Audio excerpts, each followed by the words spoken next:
আলুগুলো এরকম সাইজে কেটে নিতে হবে, কাটার পর আপনাদেরকে দেখাবো। আলু এখানে ঢেল দেওয়া হয়েছে, করছে। এরপরে দেখবেন কীভাবে আলু কোনটা তৈরি হচ্ছে। কষা হচ্ছে,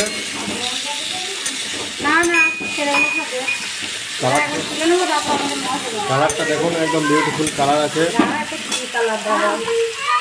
এইচডি কালার। লঙ্কা দেওয়া হয় নাই তো,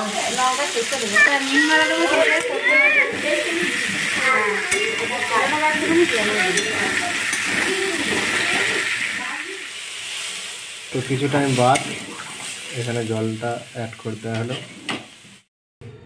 অল্প স্বল্প একটু নুন অ্যাড করতে হলো, পরিমাণ মতো আপনি নুন।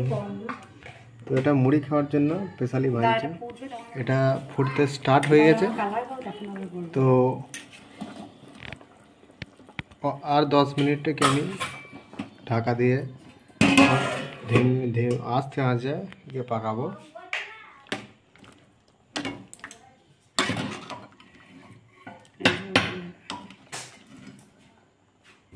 এটা সরা মাথাটা